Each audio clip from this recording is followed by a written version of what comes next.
অভাব অনটনের মধ্যে পড়ে টাকা পয়সার অভাবে আপনি যদি ঋণ পরিশোধ করতে সক্ষম না হন, ইনশাআল্লাহ আপনি যদি এই মূল্যবান দোয়াটি মাত্র 3 বার পাঠ করেন, ইনশাআল্লাহ আল্লাহ রাব্বুল আলামিন আপনার ঋণ পরিশোধের ব্যবস্থা তিনি দ্রুত করে দেবেন ইনশাআল্লাহ।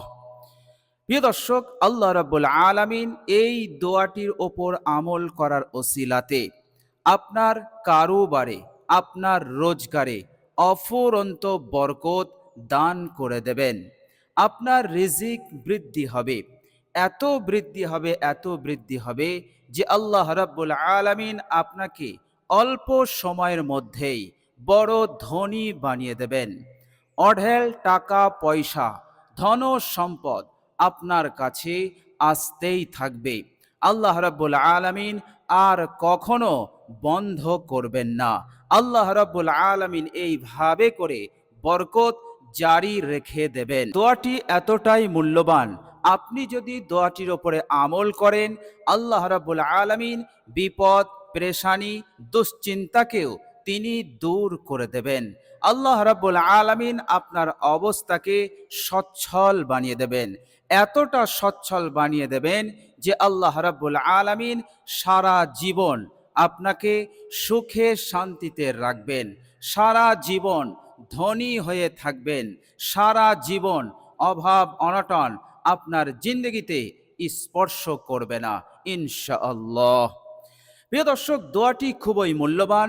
বিশ্বনবী সাল্লাল্লাহু আলাইহি ওয়াসাল্লাম এই দোয়াটি পড়ার একটি পদ্ধতি আমাদেরকে শিখিয়েছেন। আমরা যদি সেই পদ্ধতিকে ফলো করে যদি আমরা এই দোয়াটির ওপরে আমল করি, ইনশাআল্লাহ অবশ্যই আল্লাহ রাব্বুল আলামিন ঋণের বিপদ হতে মুক্তি দেবেন এবং পেরেশানি, দুশ্চিন্তা, টেনশন দূর হয়ে যাবে। আল্লাহ রাব্বুল আলামিন আপনাকে বড় ধনী বানিয়ে দেবেন ইনশাআল্লাহ। প্রিয় দর্শক, আজ থেকে 1400 বছর পূর্বে একাধিক সাহাবাই কেরাম রিজওয়ানুল্লাহি আজমাইনগণ তিনারাও কোটি কোটি টাকার ঋণী হয়ে পড়েছিলেন। তিনারা দোয়ার মাধ্যমেই এই এত টাকার ঋণ হতে মুক্তি পেয়েছিলেন। আল্লাহ রাব্বুল আলামিন দোয়ার ওসিলাতেই তিনাদেরকে ঋণের বিপদ হতে মুক্তি দিয়েছিলেন। এটা হাদিসে এর প্রমাণ বিদ্যমান আছে। বলুন সুবহানাল্লাহ।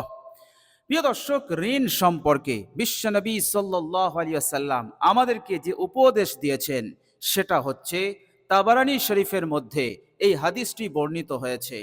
বিশ্বনবী সাল্লাল্লাহু আলাইহি ওয়াসাল্লাম বলেছেন, কোনো ব্যক্তি যদি ঋণ নেন, এরপর সেই ঋণ পরিশোধের তার নিয়ত থাকে এবং ঋণ পরিশোধ করার জন্য সে চেষ্টা করে, সব ধরনের চেষ্টা সে করতে থাকে এবং দোয়াও করতে থাকে, এরপর তার যদি ঋণ পরিশোধ নাও হয়, তাহলে আল্লাহ সুবহানাহু ওয়া তাআলা কাল কিয়ামতের দিনে নিজের পক্ষ হতে তার ঋণকে পরিশোধ করে দেবেন। বলুন সুবহানাল্লাহ।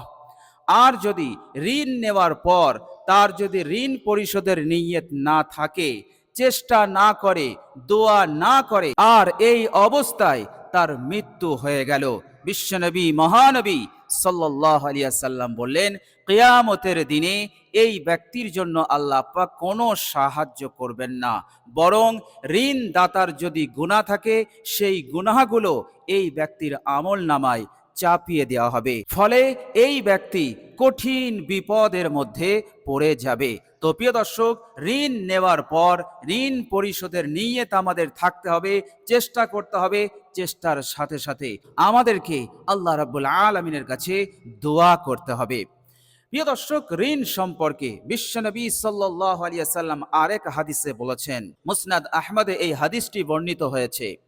বিশ্বনবী সাল্লাল্লাহু আলাইহি ওয়াসাল্লাম বলছেন, হে মুসলমানেরা, ঋণ নেওয়া হতে উত্তম হচ্ছে তালি দিয়ে জামা পরিধান করা, পুরাতন কাপড় পরিধান করা, এটি উত্তম ঋণ নেওয়া হতে। বিশ্বনবী সাল্লাল্লাহু আলাইহি ওয়াসাল্লাম বোঝাতে চাইলেন, যতক্ষণ তোমাদের খুব প্রয়োজন না হয় একেবারে অসহায় অবস্থা না হয় ততক্ষণ পর্যন্ত তোমরা ঋণ নেবে না। কেননা বাইহাকি শরীফে একটি হাদিস বর্ণিত হয়েছে, বিশ্বনবী সাল্লাল্লাহু আলাইহি সাল্লাম সেই হাদিসে বলছেন যে ঋণ নিলে এই ঋণ তোমার রাতের সুখ নিদ্রাকে কেড়ে নেবে, তোমার রাতে পেরেশান করে দেবে, দুশ্চিন্তাকে বাড়িয়ে তুলবে, আর দিন হলে তোমাকে অপমান করবে, তোমাকে লাঞ্ছিত হতে হবে। এই জন্য তোমরা খুব প্রয়োজন না হলে, অত্যন্ত অসহায় অবস্থায় না পড়লে তোমরা ঋণ নেবে না। প্রিয় দর্শক, আর এক হাদিসে বিশ্বনবী সাল্লাল্লাহু আলাইহি ওয়াসাল্লাম বললেন, আমার উম্মতের মধ্যে যারা শহীদ হবে তারা বিনা হিসাবে জান্নাতে যাবে। এ কথা শোনার পর সাহাবায়ে কেরাম রিজওয়ানুল্লাহি আজমাইনগণ অত্যন্ত আনন্দিত হলেন। এরপর বিশ্বনবী সাল্লাল্লাহু আলাইহি ওয়াসাল্লাম বললেন, তবে ইল্লাদ দায়েন, যারা ঋণগ্রস্ত হয়ে যারা শহীদ হয়েছে তাদেরকে আল্লাহ পাক বিনা হিসাবে জান্নাত দেবেন না। এর মতলব হচ্ছে ঋণের মুআমালাটা যতক্ষণ সম্পন্ন না হচ্ছে ততক্ষণ পর্যন্ত সে জান্নাতে যেতে পারবে না। এই জন্য বিশ্বনবী সাল্লাল্লাহু আলাইহি ওয়াসাল্লাম ঋণ হতে তিনি সতর্ক করেছেন। তো প্রিয় দর্শক, অত্যন্ত প্রয়োজন না হলে ঋণ নেওয়া আমাদের জন্য ঠিক হবে না। যখন আমাদের অত্যন্ত প্রয়োজন হবে এবং না নিলে চলবে না, তখন আমাদেরকে ততটুকুই ঋণ নিতে হবে যতটুকু নিলে আমাদের প্রয়োজন পূরণ হবে। এরপর সেই ঋণ পরিশোধের নিয়ত করতে হবে, চেষ্টা করতে হবে, আর আল্লাহ রাব্বুল আলামিনের কাছে দোয়া করতে হবে। তো প্রিয় দর্শক, আজকের ভিডিওতে যে দোয়াটি আমি আপনাদের সঙ্গে শেয়ার করব, এই দোয়াটি আপনি সঠিক পদ্ধতিতে মাত্র 3 বার পড়ুন, ইনশাআল্লাহ যত টাকারই ঋণ হোক না কেন আল্লাহ রাব্বুল আলামিন অবশ্যই আপনার ঋণকে পরিশোধ করে দেবেন ইনশাআল্লাহ। তো প্রিয় দর্শক, চলুন আমরা জেনে নেই সেই মূল্যবান দোয়াটি কি এবং দোয়াটি আমরা কিভাবে পাঠ করব। প্রিয় দর্শক, সর্বপ্রথম আপনি একটি পাক ও পবিত্র জায়গায় বসবেন। এরপর প্রথমে আল্লাহ রাব্বুল আলামিনের দরবারে নিজের গুনাহের ওপর লজ্জিত অনুতপ্ত হয়ে 3 বার ইস্তেগফার পাঠ করবেন।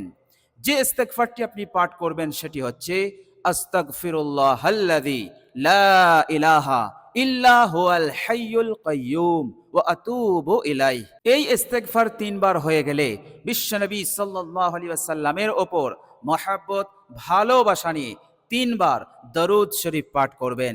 যে দরুদ শরীফটি আপনি পাঠ করবেন সেই দরুদ শরীফটি হচ্ছে, আল্লাহুম্মা সাল্লি আলা মুহাম্মাদিন আবদিকা ওয়া রাসূলিকা ওয়া আলাল মুমিনিনা ওয়াল মুমিনাত।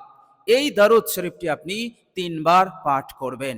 ইনশাআল্লাহ সাথে সাথে আল্লাহ রাব্বুল আলামিন 30টি খাস রহমত আপনার উপরে নাজিল করে দেবেন ইনশাআল্লাহ।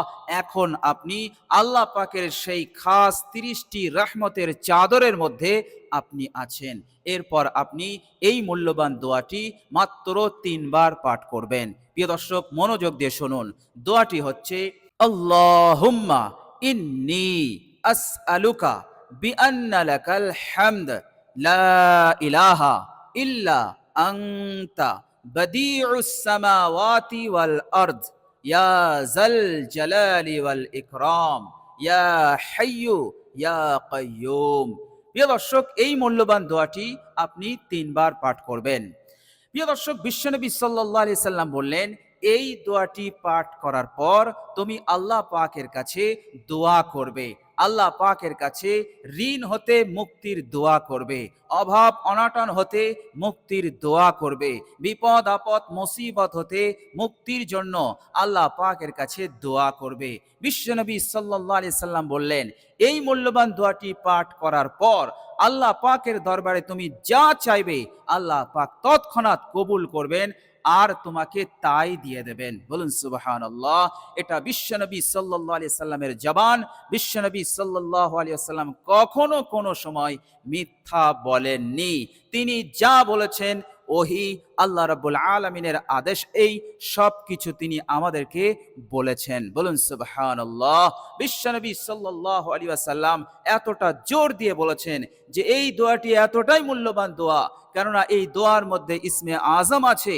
এই ইসমে আজম দোয়াটি যে কেউ পাঠ করে আল্লাহ পাকের দরবারে দোয়া করবে, অবশ্যই আল্লাহ পাক তার দোয়াকে কবুল করবেন, বিপদ আপদ পেরেশানি হতে তাকে মুক্তি দেবেন, এবং তার যদি লক্ষ কোটি টাকারও ঋণ হয়, আল্লাহ পাক সেই ঋণকে পরিশোধের ব্যবস্থা দ্রুত করে দিয়ে তাকে টেনশন এবং পেরেশানি হতে মুক্তি দিয়ে দেবেন। বলুন সুবহানাল্লাহ। প্রিয় দর্শক, দোয়া করার পর আপনি একবার দরুদ শরীফ পড়ে আপনি দুটো হাত মুখে বুলিয়ে নেবেন।